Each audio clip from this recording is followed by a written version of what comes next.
Afirmasi bukan magic ya. Jadi afirmasi adalah suatu mental toolbox yang kalau digunakan secara tepat akan membantu Anda.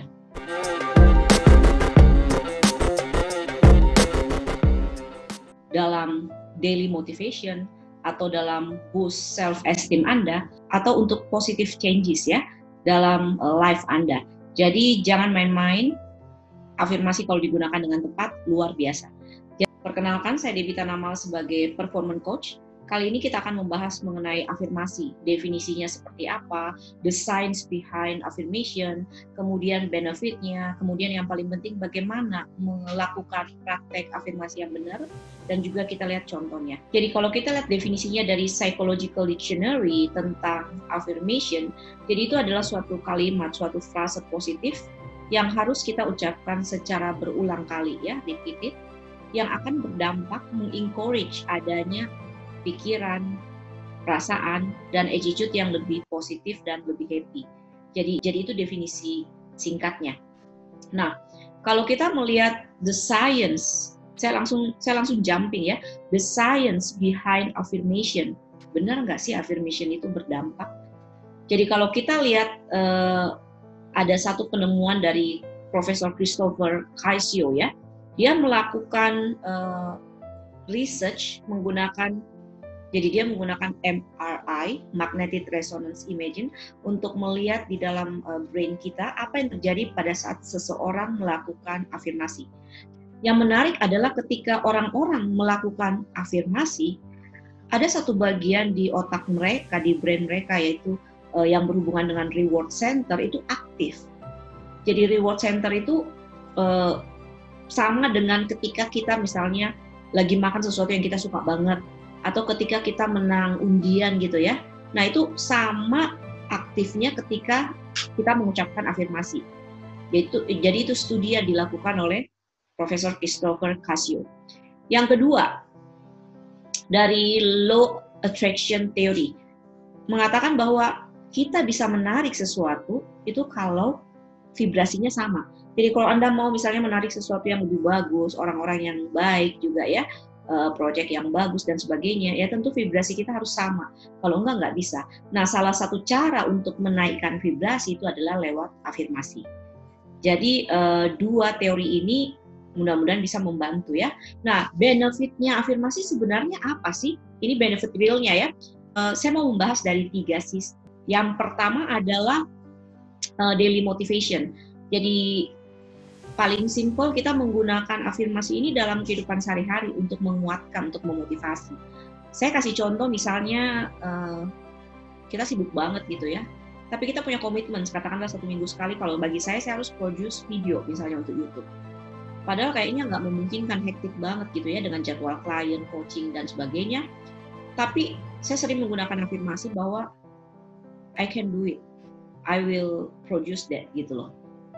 Dan itu sangat membantu. Mas ini berguna juga untuk positive changes in your life. Jadi untuk yang durationnya longer, bukan daily.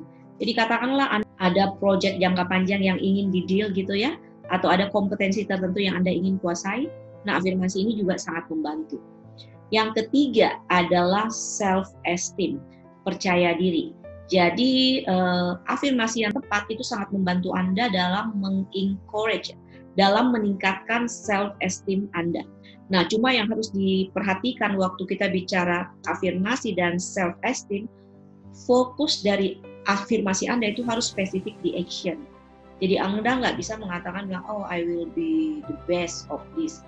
Tapi Anda mungkin mengatakan bahwa saya akan berusaha keras mengerjakan ini untuk lebih baik. Jadi ada action, ada effort yang Anda fokuskan. Ya. Nah, tadi benefit, kemudian the science behind.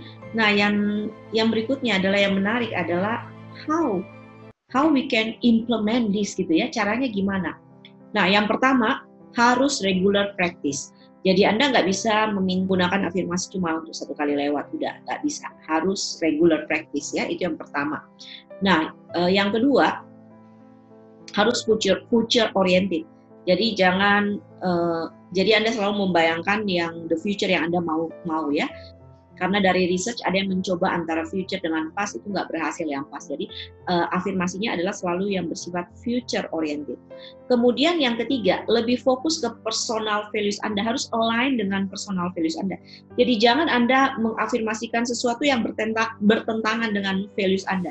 Katakanlah kalau Anda orangnya tipenya misalnya bekerja keras gitu ya, terus tiba-tiba Anda mengucapkan afirmasi yang kayaknya tidak align dengan kerja keras, misalnya saya bisa dapatkan project itu hanya dalam 2 hari gitu misalnya, itu akan nggak align. Jadi kalau bisa yang sesuai dengan values yang Anda. Jadi tadi personal values. Yang kedua adalah effort.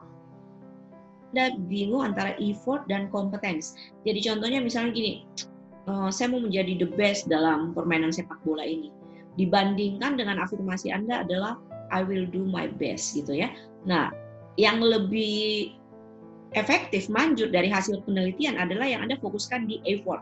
Jadi I will do my best. Tapi kalau Anda bilang I will be the best, itu nggak akan masuk gitu ya. Yang keempat adalah kalau bisa dituliskan. Jadi dari suatu institut luar negeri, jadi ada satu institut dari luar negeri, Open Mind Training Institute, dia mengatakan bahwa dari hasil penelitian, afirmasi yang bagus itu dituliskan. Dan kalau bisa, mungkin Anda praktekkan di depan kaca. Itu lebih bagus karena secara visual Anda melihat juga. Ya. Jadi, nah, sekarang kita masuk ke contohnya, ke contoh afirmasi. Kira-kira seperti apa sih yang disarankan gitu ya.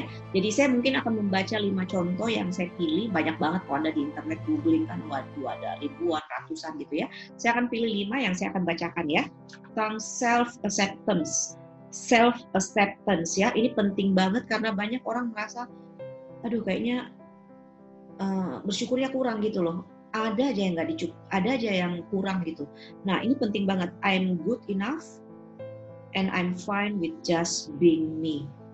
Jadi satu, kita menerima diri dan juga kita nggak membandingkan sama orang lain. Kita happy dengan our uniqueness ya. Saya ulang, jadi I'm good enough and I'm fine with just being me. Kemudian yang kedua, kita dengar COVID, kita dengar banyak sekali berita-berita yang maaf ya, mungkin negatif gitu ya, atau membuat Anda worry. Anda mungkin bisa menggunakan afirmasi ini. I choose only to think good thoughts. Jadi otomatis Anda berharap bahwa Anda cuma berpikirkan hal-hal yang positif, otomatis filter input yang Anda akan lihat, berita atau apapun, sebisa mungkin semua yang positif. Ya. Yang ketiga, ini tentang komitmen ya. When I set out to do something, I'm capable of doing it. Bahasa sederhananya, kalau saya sudah planning satu hal saya mau lakukan, saya akan bisa selesaikan sampai tuntas. Jadi kalau Anda yang komitmennya kayaknya masih diragukan konsistensinya, coba gunakan afirmasi ini ya. Yang berikutnya, I have come this far and I'm proud of myself. Ini tentang bersyukur juga ya. Jadi kalau bisa setiap hari kita luangkan waktu, sekecil apapun langkah yang kita sudah lakukan, takes time untuk tetap mensyukuri. Maka itu akan membuka pintu-pintu rezeki yang lebih besar ya. Yang terakhir, ini tentang daya juang, gigi, resilience ya. I'm resilient and can handle problems with expertise. Anda menghadapi project-project yang menantang, Anda afirmasikan dulu bahwa Anda punya daya juang yang tinggi, yang kuat, Anda tahan banting, dan pasti Anda bisa menyelesaikan ini dengan ilmu pengetahuan yang Anda bisa cari. Jadi semoga sharing mengenai afirmasi ini bisa membantu Anda menggunakan dengan cara yang benar. Dan ini bukan magic, tapi salah satu mental toolbox. Terima kasih sudah menonton video AlphaCode. Jangan lupa share ke teman Anda. Salam AlphaCode.